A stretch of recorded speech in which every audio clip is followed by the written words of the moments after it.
आता आपल्या संस्कृतीमध्ये काय सांगितलंय का बा, सांगितलंय काय आणि आपण करतोय काय.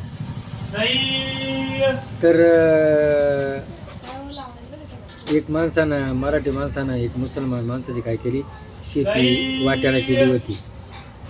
आणि मग तो आता ती बाजरी झाली, मग आता समक्ष ये बुवा, ती बाजरीची गाडी रचली, त्याला वर बसवलं, तिच्या पायात चपला नव्हत्या. आणि मग ती गाडीचा असं यायला कवा बसला तर तो म्हणतो हे साले मै नीचे गिरूंगा. हा काय म्हणतो, नाडी आजची पकड.